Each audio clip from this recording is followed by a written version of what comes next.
बीरपुर में भोला अपनी पत्नी सीमा के साथ रहता था। भोला बहुत ही गरीब था। वह खेतीबाड़ी करके अपने परिवार का पालन पोषण करता था। चाहे कड़ाके की ठंड हो या तपती गर्मी, वह सारा दिन खेतों में मेहनत करता। लेकिन इस काम से उसे कुछ खास कमाई नहीं हो पाती थी। उस रोज वह कड़ी धूप में खेत से काम करके भरी दोपहरी में अपने घर पहुंचा। गर्मी से बेहाल होकर उसने अपनी पत्नी सीमा से कहा, सीमा, मैं तुम्हें एक घर तक नहीं दे पाया। मेरी वजह से सारा दिन तुम्हें इस किराए के घर में तपना पड़ता है। ये आप कैसी बातें कर रहे हैं जी? मैं आपके साथ बहुत खुश हूँ। वैसे मुझे अच्छा लगा ये देखकर कि आपको मेरी कितनी परवाह है। मैं तो तब भी सारा दिन अंदर ही रहती हूँ, लेकिन आप तो बाहर तेज धूप में मेहनत करते हैं, और वह भी सिर्फ हमारे लिए। तो इस हिसाब से मुझसे ज्यादा गर्मी तो आप झेलते हो। ऐसे ही कुछ दिन बीतते गए, लेकिन दिन बाद दिन गर्मी की तपन बढ़ती जा रही थी। यह अब बर्दाश्त कर पाना दोनों के लिए मुश्किल हो गया था। घर के लिए भी उन्हें हर महीने 2000 रुपए किराया देना पड़ता था। लेकिन पिछले 3 महीने से किराया न भर पाने के कारण एक दिन मकान मालिक ने उन्हें घर से निकाल दिया।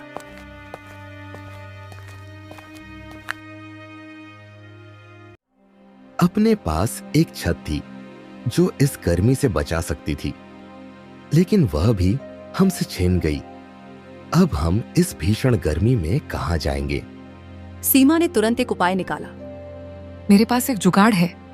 वह अपने पास जमा किए थोड़े से पैसों से पास की दुकान से एक टेंट लेकर आई और एक पेड़ के नीचे तंबू गाड़ दिया। हो गया ना तैयार हमारा टेंट का घर। अब जब तक हम अपना घर नहीं बना लेते, हम यहीं रहेंगे। कम से कम किराया तो नहीं देना पड़ेगा। वाह, क्या दिमाग लगाया है। अब वे दोनों टेंट के घर में रहने लगे। लेकिन जहां उन्होंने टेंट लगाया था, उसके ठीक सामने अमीर लोगों की एक बड़ी कोठी थी। उसमें एक रेशमा नाम की औरत रहती थी, जो गरीबों से बहुत नफरत करती थी। अरे छी छी, ना जाने ये गरीब पैदा ही क्यों होते हैं। जहाँ बसते हैं वहीं गंदगी फैलाना शुरू कर देते हैं। ये बात भोला और सीमा ने सुन ली, लेकिन चुप रहने के अलावा उनके पास कोई और चारा नहीं था। कुछ दिन और बीत गए। एक रात जब वे अपने टेंट में सो रहे थे, तभी सीमा को किसी के रोने की आवाज सुनाई दी। मुझे ऐसा क्यों लग रहा है जैसे किसी के रोने की आवाज आ रही है? फिर उसने गौर किया। यह आवाज तो सामने वाले घर से आ रही है। मुझे इन्हें उठाना चाहिए। शायद उन्हें हमारी मदद की जरूरत हो। सुनिए, उठिए ना। भोला करवट बदलते हुए बोला। क्या बात है सीमा, वैसे ही कितनी मुश्किलों से तो इस तपती गर्मी में नींद आती है।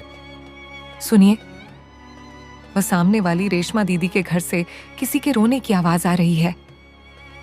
उनके घर पर उनका ड्राइवर और पति भी नहीं है। मैंने उन्हें कहीं बाहर जाते देखा था। घर पर सिर्फ दीदी ही है। कहीं उन्हें हमारी मदद की जरूरत तो नहीं? भोला थोड़ी देर सोचने लगा। लेकिन क्या उनके घर जाना ठीक रहेगा? मेरा मतलब है, वे इतनी अमीर है और गरीबों की तरफ तो वह देखती भी नहीं। भोला जी, ये आप कैसी बातें कर रहे हैं?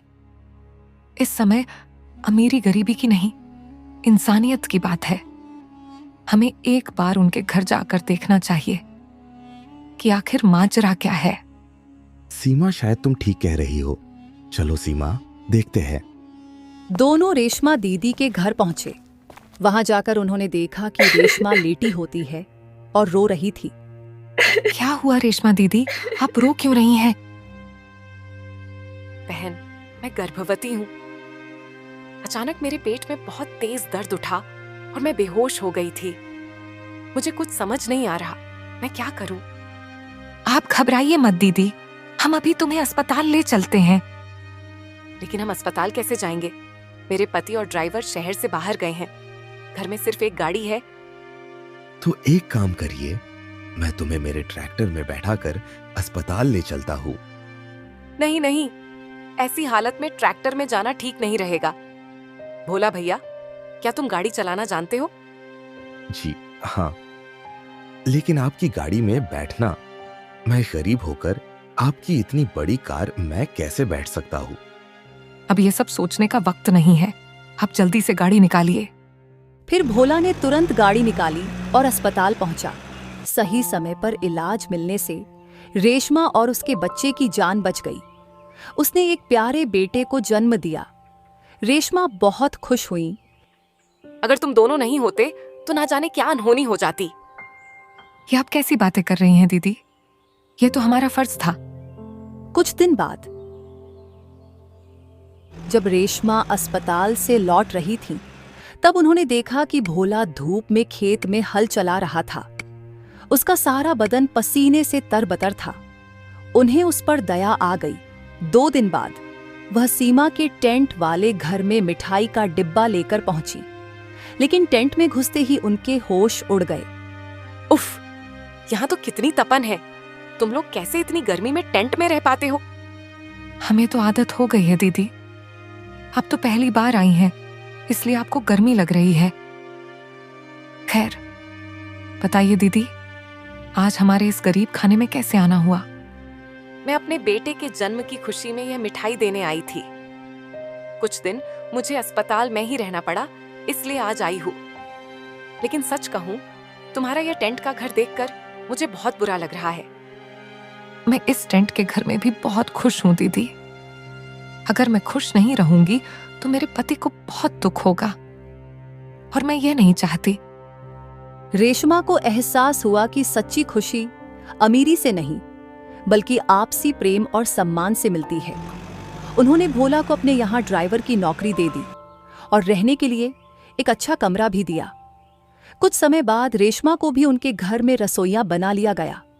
अब दोनों पति पत्नी खूब मेहनत करने लगे। कुछ साल बाद उन्होंने अपने सपनों का पक्का घर बना लिया। उसमें एक छोटा एसी भी लगवा लिया, जिससे अब उन्हें गर्मी से राहत मिलती थी। अब वे दोनों अपनी गर्मियां भी खुशी खुशी काटने लगे। प्यारे दोस्तों, अमीर हो या गरीब, हमें हर किसी की मदद करनी चाहिए, क्योंकि मदद करने का फल हमें अच्छा ही मिलता है। प्यारे दोस्तों, इस कहानी को लाइक, कमेंट और चैनल को सब्सक्राइब करना बिल्कुल ना भूलें। Thank you.